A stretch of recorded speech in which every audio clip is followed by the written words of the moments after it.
Pertanyaannya, ada apa tidak saya bilang lawan pemerintah yang zolim? Tidak ada. Yang ada lawan kezoliman pemerintah. Nah, kalau untuk melawan kezoliman, siapapun, mau pemerintahnya kek, mau ulamanya kek, mau orang tua kepada anak, anak kepada orang tua, suami kepada istri, istri kepada suami, siapapun yang berbuat zolim wajib dilawan. Mau kawan, mau lawan, mau siapapun itu.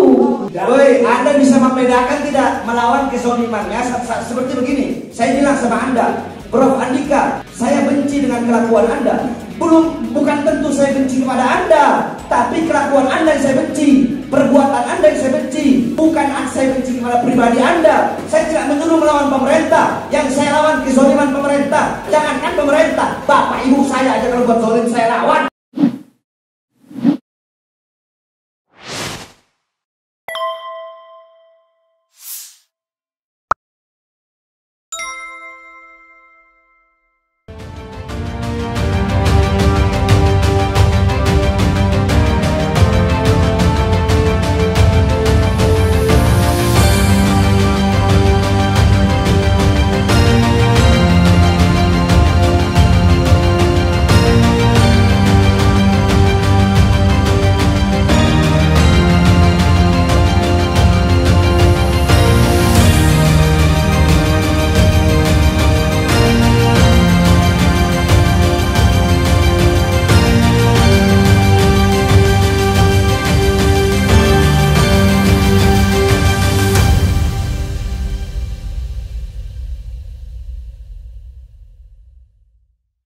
Gimana ajakan saya untuk menghasut? Coba sebutkan. Gimana ajakan saya, perintah saya, instruksi saya, permintaan saya untuk menghasut audiens, pendengar atau penonton yang hadir agar melawan pemerintah? Baik, ya. Di mana kata-katanya? Letaknya di mana? Saya ingin membedakan dulu antara perintah dan ajakan dan permintaan. Jadi direktif itu bisa bersifat perintah itu kalau untuk stick ya. Kalau permintaan itu direktif requested istilahnya. Ya. Nah, tadi yang saya mengatakan adanya hasutan itu ketika penggunaan kata kita, karena kita itu inklusif. Kata apa? Kata apa? Ulangi. Penggunaan subjek kita dalam kalimat Anda itu menyatakan secara inklusif bahwa Anda dan audiens itu berkehendak untuk melakukan perlawanan kepada siapa? Nah, ini yang tidak disebutkan karena implisit ya. Tapi dari analisis tema, karena yang di sini ada bilang pemerintah kok. Di BAP Anda bilang pemerintah. Ya, karena ada analisis tema yang ya, ada analisis tema. Di sini Anda bilang pemerintah. Ya, karena Anda sebutkan implisit ya. Karena ada analisis tema yang saya lakukan ya, bahwa yang dilakukan adalah penembakan gitu ya. Dan itu saya merujuk bahwa itu menjadi isyarat kontekstual bahwa yang dia maksud itu adalah pemerintah ya. Yang saya lawan, ingat saudara saksi ya, perhatikan betul-betul kata-kata saya. Ya. Yang Anda kan ahli bahasa, anak kecil anak PAUD juga tahu, sebagaimana tadi Anda bilang. Yang kita lawan kezolimannya, haram menjatuhkan pemerintah yang sah. Itu kata-kata saya. Anda harus ingat. Ya, kezolimannya ya Bunda ya. Yang di sana itu kezoliman pemerintah. Kezoliman pemerintah. Iya. Nah, menurut Anda kezoliman pemerintah, saya tidak bilang lawan pemerintah yang zolim. Apakah ada kata-kata seperti itu di sini? Beda. Lawan pemerintah yang zolim dan lawan kezoliman pemerintah. Beda. Pertanyaannya, ada apa tidak saya bilang lawan pemerintah yang zolim? Tidak ada. Tidak ada. Yang ada lawan kezoliman pemerintah. Nah, kalau untuk melawan kezoliman, siapapun, mau pemerintahnya kek, mau ulamanya kek, mau orang tua kepada anak, anak kepada orang tua, suami kepada istri, istri kepada suami, siapapun yang berbuat zolim wajib dilawan. Mau kawan, mau lawan, mau siapapun itu. Jelas di sana yang buat kezoliman pemerintah. Karena pemerintah yang Oke, berarti kalau nggak dilawan harus didukung kezoliman pemerintah. Ya, tidak. Harus didukung. Tidak mesti. Itu bukan. Itu perlawanan katanya. Lawan kata daripada Anda yang Anda sebutkan sebagai ahli berarti didukung, Don. Saya tidak bisa langsung. Kalau misalnya saya Anda berkata lawan pemerintah. Berarti harus mendukung Saya mengatakan kezolimannya, harus mendukung ketidakadilan kepada rakyat, harus mendukung penindasannya kepada rakyat, harus mendukung ketika pemerintah memihak asing, menindas pribumi, harus didukung. Jawab. Tidak begitu yang mulia. Logikanya itu tidak sinonim atau itu. Ketika saya mengatakan kami bijik tidak ganteng, tidak berarti bijik jelek ya. Itu tidak selalu begitu ya. Anda berkata ini sebenarnya gampang yang mulia. Kan Anda udah bilang tadi, tidak ada kata-kata saya yang bilang melawan pemerintah yang zalim. Tapi dibalik lagi sama dia ketika saya bertanya. Pemahaman saudara. Jangan dibalik-balik. Dia udah bilang enggak tadi. Sekarang dibalik lagi pernyataannya. Bengkok-bengkok, nggak konsekuensi omongan. Dasar pertimbangannya apa? Apa menurut tata bahasa bagaimana? Ya, Katakanlah kita sudah di sana itu kezolimannya ya. Kezolimannya, ya. Yang itu kritik yang mulia yang menyatakan posesif kepunyaan siapa pemerintah. Artinya yang dilawan itu pemerintah yang zolim yang mulia.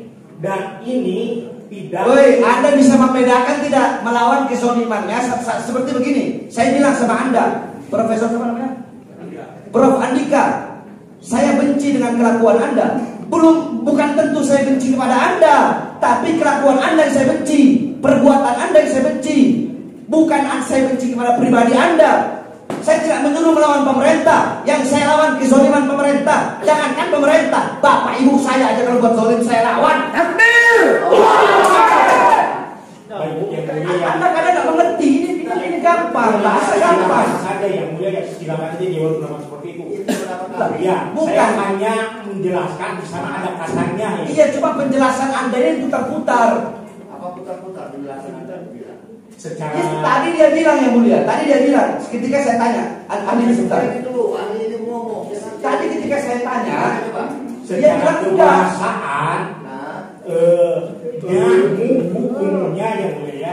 Silakan buka di tata bahasa waktu itu penanda politik, penanda posisi kepunyaan. Gitu ya. Ya, artinya saya melihat bahwa di sana ada ciri, gitu ya. Ketika dikatakan kezolimannya, berarti kezoliman pemerintah. Persoalan dia menekankan, gitu ya, menekankan bahwa yang dilawan itu bukan pemerintahnya, tapi kezolimannya. Itu kan hanya penafsiran dia. Sekarang begini, Anda Muslim. Muslim, saya Muslim. Wajib nggak kita beriman kepada Al-Quran? Wajib nggak kita beriman kepada hadis? Wajib. Nah, pernah tidak Anda mendengar? Nanti saya artikan bahasa Indonesianya, kemudian Anda tafsirkan menurut Anda sebagai ahli saksi ahli. Afdhalul jihad kalimatu haqqin au kalimatu adlin inda sultanin jair. Itu kata Rasulullah. Artinya jihad yang paling utama yaitu bukan memegang pedang. Bukan. Jihad yang paling utama bukan memegang pedang. Apa itu? Jihad yang paling utama adalah menyampaikan kebenaran, menyampaikan yang hak, menyampaikan nasihat, menyampaikan yang benar. Kepada siapa? Kepada pemerintah yang zolim. Itu hadis Nabi Muhammad SAW. Nah, sedangkan dalam pernyataan saya tidak bilang pemerintah zolim. Karena dalam Islam hukum melawan kezoliman itu hukumnya wajib. Ya, kalau perspektifnya sudah dogmatis seperti itu, saya tidak bisa membantah. Nah, ya udah begitu, itu udah jawab cukup seperti itu, sudah selesai. Kalau Anda tidak mau menjawab, udah selesai. Ya, dan dia bukan bertanya, dia tidak bisa membedakan mana kuliah dan mana bertanya. Tadi saya bertanya, coba Anda artikan, coba ayo, Anda artikan coba. Pertanyaan saya artikan. Menurut, artikan, saya bertanya, saya punya hak bertanya, artikan. Anda kan profesor, artikan. Artikan. Bahasa Arab saya gimana? Bukan bahasa Arab, artikan bahasa Indonesianya. Ya, artinya ketika dia meyakini kebenaran apa yang dia sampaikan. Oh, bukan itu maksud saya, artikan hadis tadi. Kan udah saya artikan. Nah, menurut Anda bagaimana persepsi bahasa Indonesianya? Di sana ada kewajiban bagi setiap muslim untuk menyampaikan kebenaran sebagai jihad yang sebenar-benarnya itu adalah. Nah, itu Anda bisa jawab, Pak. Itu maksud saya begitu, saudara ahli. Cukup jawab tahu Anda. Kalau Anda nggak tahu, ya bilang aja nggak tahu, nggak ribet kok. Udah cukup. Nah, bentar yang mulia. Ada yang mulia. Baik, sekarang Anda berkata kan tadi Coba saudara saksi ingatkan saya lupa. Saudara ahli, tolong ingatkan saya ya. Saya ini orangnya nggak pernah malu bertanya. Kalau memang nggak tahu ya saya bilang nggak tahu. Tolong ingatkan saya tentang pernyataan Anda yang Anda mengatakan masalah saya tadi kalau nggak salah ya.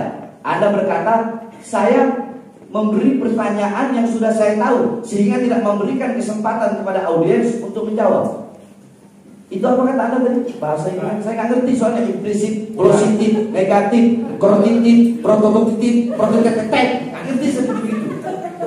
Terus apa itu? Jadi yang dia sampaikan itu kalimat retoris. Retoris. Kalimat yang tidak menutup jawaban karena yang dia tanyakan dia jawab sendiri. Oke, betul. Karena tujuannya apa ini? Namanya apa? Retoris. Anda lihat saya dong. Retoris. Karena maksud dia bukan bertanya, tapi membangkitkan emosi audiens. Nah, jadi retoris itu apa? Pengertian retoris itu? Retoris itu kalimat tanya yang tidak memerlukan jawaban. Terus retoris itu untuk apa? Ya karena fungsinya apa? Dalam konteks Anda itu untuk membakar kesalahan afektif. Oh, dalam konteks saya. Ya. Sekarang saya tanya, kalau dalam konteks Al-Quran. Sudah menjawab. Dilihat tidak bisa Al-Quran. Enggak, belum. Saya belum tanya yang benar. Baik. Al-Qari'ah. Tenang aja kasih, slow. Al-Qari'ah. Mal Qari'ah. Wa ma adraka mal Qari'ah. Di situ Allah Subhanahu wa taala bertanya dalam ayat itu. Al-Qari'ah. Allah menyampaikan dulu kiamat. Mal Qari'ah. Apa itu kiamat? Wa ma adraka mal Qari'ah. Dan apakah kalian tahu apa itu hari kiamat? Yauma yakunun nas kalfarasyid. Kiamat itu adalah yang dimana hari manusia Allah jadikan mereka bagaikan laron-laron yang berterbangan. Allah yang bertanya, Allah juga yang menjawabnya. Bagaimana pendapat Anda yang mulia saksi ahli? Untuk Allah itu punya hak istimewa tidak bisa. Ya, sebagai wahyu samawi yang mulia, Allah yang bertanya, Allah yang menjawab, ya itu sebagai. Baik, sekarang hadis Nabi Muhammad SAW. Sekarang hadis. Alam tara ila barkin kaifa yamurru wa yarji fi tarfati ain. Apakah kalian tidak melihat? Itu kan pertanyaan bukan? Apakah kalian tidak melihat? Jelas Pertanyaan. Apakah kalian tidak melihat cahaya yang yang pergi dan pulangnya? Ya, yang pergi dan pulangnya itu sekedip mata. Nabi yang bertanya, Nabi juga yang menjawab. Ya, untuk manusia-manusia istimewa dan Allah ya saya tidak akan berani untuk menjawab. Baik, cukup. Gitu dong. Nah, maksud saya begitu. Anda nggak usah ngasih jawaban bertele-tele, gitu aja. Jawabnya tek. Saya ngasih pertanyaan gampang, Anda jawab udah gampang. Begitu lebih enak kan, kita cepat jadinya. Makanya tadi saya sempat ngomong ke pengacara-pengacara, kalau tanya itu tanya intinya aja, jangan tanya seribet di sana kemari. Nggak apa-apa, nggak boleh begitu. Anda ini orang adil, nggak mau ke kanan ke kiri. Iya. Saudara saksi masih kuat ya?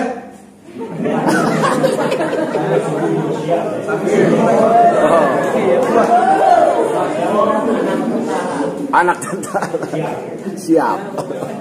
Siap, saya lupa. Saya tertarik dengan pernyataan Anda yang dimana ini saya belum baca BAP Anda ya. Saya belum baca BAP nih. Nanti baru saya baca BAP. Belum. Saya masih belum baca BAP. Ini masih pernyataan-pernyataan Anda nih. Ya, berhasil dilakukan dengan pembacaan sholawat bersama-sama. Maksudnya berhasil saya telah menghasut, berhasil saya telah memprovokasi, berhasil saya telah menebarkan kebencian, berhasil saya telah menyebarkan berita bohong kepada audiens. Itu ciri keberhasilannya dengan apa? Dengan dilakukannya pembacaan sholawat bersama-sama pada akhir. Tolong Anda jelaskan. Berhasilkah membangun kesamaan emotif yang mulia secara agama bahwa yang dipujakan dalam konteks ini Habib itu membela kelahiran Muhammad SAW. Membela apa? Oh, membahas itu Ya. membahas Maulid Nabi Muhammad. Dia artinya happy gitu, dan dia sedang membagikan perasaan afektifnya karena ada turunan Rasul yang kemudian disakiti. Orang sholawat aja itu nggak harus habib. Mau orang biasa juga tidak harus sholawat. Anda sholat pada sholawat. Anda sholat pada sholawat. Nggak sah kalau nggak sholawat. Allahumma sholli ala sayyidina Muhammad wa ala sayyidina Muhammad kama sholaita ala sayyidina Ibrahim wa ala sayyidina Ibrahim. Di sini maksud Anda apa? Berhasilnya apa? Membangun emosi apa? Membangun kesamaan afektif. Apa yang dirasakan oleh Habib dengan audiennya. Oh, jadi ciri menyalurkan emosi saya kepada audiens itu dengan bersolawat tadi.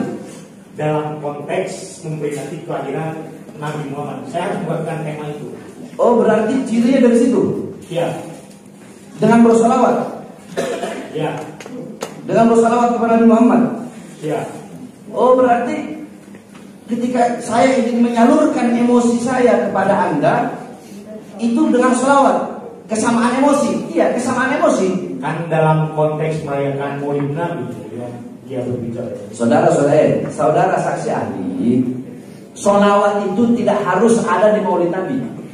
Tapi yang namanya Maulid Nabi itu pasti sholawat. Bersolawat nggak harus di Maulid Nabi. Tapi kalau peringatan Maulid Nabi, ya pasti bersolawat. Anda paham gak? Sudah dalam konteks itu dia selalu Ya udah, jawabannya tetap itu. Ya. Tetap itu. Ya. Berarti di sini Anda menuding sholawat itu adalah sebagai suatu perkara yang dimana bisa menyalurkan emosi seorang penceramah kepada audiensnya. Iya dong. Jawab. Saya tidak menuduh, saya berpendapat. Iya, pendapat Anda tadi itu kan. Anda jawab. Ya, pendapat saya begitu. Oh, pendapat dia bahwasanya sholawat adalah suatu perkara yang dimana perkara itu bisa menyalurkan emosi sang penceramah kepada audiensnya. Nah terus sekarang kalau penceramahnya kiai-kiai bangsat, kiai-kiai bejat yang niatnya tujuannya bukan menghidupkan Islam, cari hidup dalam Islam, cari hidup dalam agama, cari hidup dalam dakwah, terus kera-kera bersorban yang kalau ceramah pasang tarif, dia ceramah, dia sholawat, berarti dia menyalurkan emosinya juga. Jawab. Tidak di luar kemampuan saya.